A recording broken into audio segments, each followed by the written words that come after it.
Phone tapping కేసులో ప్రభుత్వం speed పెంచింది. కేసు విచారణ కోసం ప్రత్యేక సిపిని నియమించే దిశగా ఆలోచనలు చేస్తోంది. ఈ మేరకు ఇప్పటికే కోర్టుకు సమాచారం అందించింది. నెల రోజులుగా పోలీసులు కేసు విచారిస్తున్నా ఆశించిన స్థాయిలో ఆధారాలు దొరకలేదు. దీంతో ఈ కేసును మరింత లోతుగా విచారించాలని సర్కారు భావిస్తోంది. ఇద్దరు సీనియర్ న్యాయవాదుల పేర్లను ఇందుకోసం ప్రభుత్వం పరిశీలిస్తోంది. హై ప్రొఫైల్ కేసు కావడంతో స్పెషల్ గా విచారిస్తే తప్ప మరిన్ని వివరాలు ఆధారాలు తెలిసే అవకాశం లేదని ప్రభుత్వం భావిస్తోంది. ఇప్పటికే మాజీ డీసీపీ రాధాకిషన్ రావు, మాజీ అడిషనల్ ఎస్పీ భుజంగరావు, తిరుపతన్న, మాజీ డీఎస్పీ ప్రణీత్ రావులు పోలీసుల అదుపులో ఉన్నారు. వీరిని పోలీసులు విచారించి వాంగ్మూలాన్ని రికార్డు చేశారు. కాగా తాజాగా ఈ రోజు పోలీసులు రాధాకిషన్ రావును నాంపల్లి కోర్టులో హాజరుపరిచారు. ఈ నెల 12 వరకు రాధాకిషన్ రావుకు విచారించనున్నారు.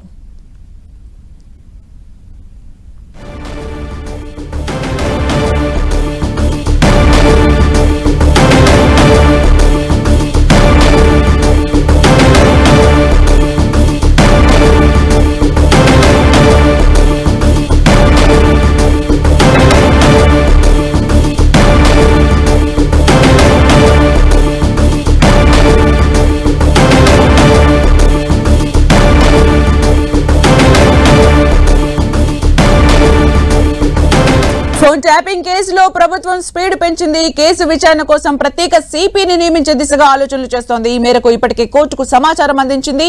నెల రోజులుగా పోలీసులు కేసు విచారిస్తున్న ఆశించిన స్థాయిలో ఆధారాలు దొరకలేదు. దీంతో ఈ కేసును మరింత లోతుగా విచారించాలని సర్కారు భావిస్తోంది. మరిన్ని అప్డేట్స్ మా ప్రతినిధి సునీల్ అందిస్తారు. సునీల్,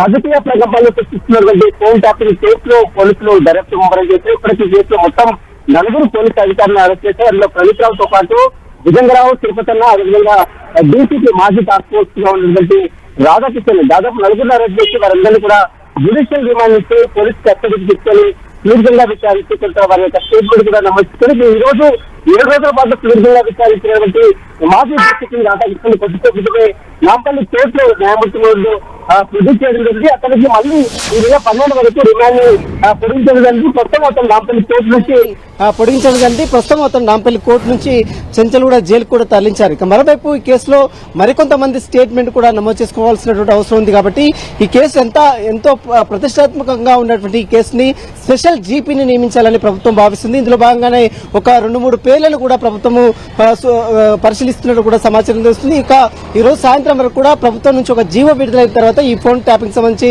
ఒక స్పెషల్ జీపీ నేతృత్వంలో ఈ కేసు విచారణ కూడా కొనసాగించాలని ప్రభుత్వం ఒక నిర్ణయం కూడా తీసుకున్న అవకాశం ఉందని తెలిసింది. ఈ రోజు సాయంత్రం వరకు ఆ జీవో కాపీ కూడా బయటకు వచ్చే అవకాశం ఉంది. ప్రధానంగా ఎంతో ప్రతిష్టాత్మకంగా ఎంతో రాష్ట్ర వ్యాప్తంగా తీవ్ర దుమారం ఎత్తున్నటువంటి ఫోన్ ట్యాపింగ్ లో న్యాయస్థానంలో అన్ని విషయాల్లో క్రోడీకరించాలి, అంటే అన్ని విషయాల్లో ప్రాధాన్యం ఉన్నటువంటి వారిని ఈ కేసులో నియమిస్తే మరిన్ని విషయాలు కూడా బయటపడే అవకాశం ఉంది. కేసు నుంచి చాలా మందిని ఇందులో ఇన్వాల్వ్మెంట్ ఉంది కాబట్టి వారందరూ న్యాయస్థానం నుంచి తప్పించుకునే అవకాశం లేకుండా ప్రభుత్వం చాలా కఠినమైనటువంటి చర్యలు తీసుకుంటుంది. ఇందులో భాగంగానే ఒక స్పెషల్ జీపీని ఈ కేసులో అపాయింట్మెంట్ చేయాలని ప్రభుత్వము భావిస్తున్నట్లు కూడా సమాచారం తెలుస్తుంది. ఇందులో భాగంగానే ఈ రోజు సాయంత్రం వరకు కూడా ఆ స్పెషల్ జీపీకి సంబంధించి ఎవరు నియమిస్తారనేది మాత్రం ఈరోజు సాయంత్రం వరకు కూడా వెలువడే అవకాశం ఉంది. ప్రధానంగా ఈ కేసులో మరికొంతమందిని ఇప్పటికే అధికారులు విచారించారు. ఈ కేసులో అటు ఎమ్మెల్యేల ఫోన్ ట్యాపింగ్ కావచ్చు, ఎమ్మెల్యేల కొనుగోలు కేసు కావచ్చు, మరోవైపు ఇటీవల జరిగినటువంటి కొన్ని కేసెస్ కావచ్చు, మొత్తం ఎలక్షన్ సమయంలో కూడా పెద్ద ఎత్తున డబ్బులు గడించారు, ఫోన్లు ట్యాప్ చేశారు అనేది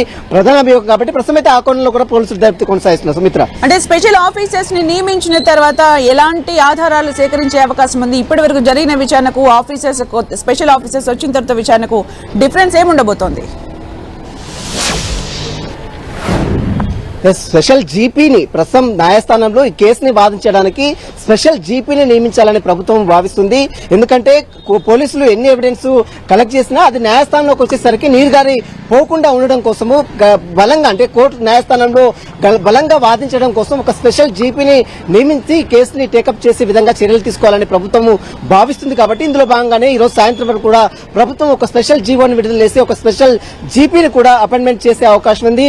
ఎందుకంటే ఇప్పటివరకు నలుగురిని అరెస్ట్ చేశారు. నలుగురు దగ్గర వారికి స్టేట్మెంట్ నమోదు చేసుకున్నాడు. ఎవిడెన్స్ ట్యాంపరింగ్ కావచ్చు, ఆర్డిక్స్ల ధ్వంసం కావచ్చు, డాక్యుమెంట్ ధ్వంసం కావచ్చు.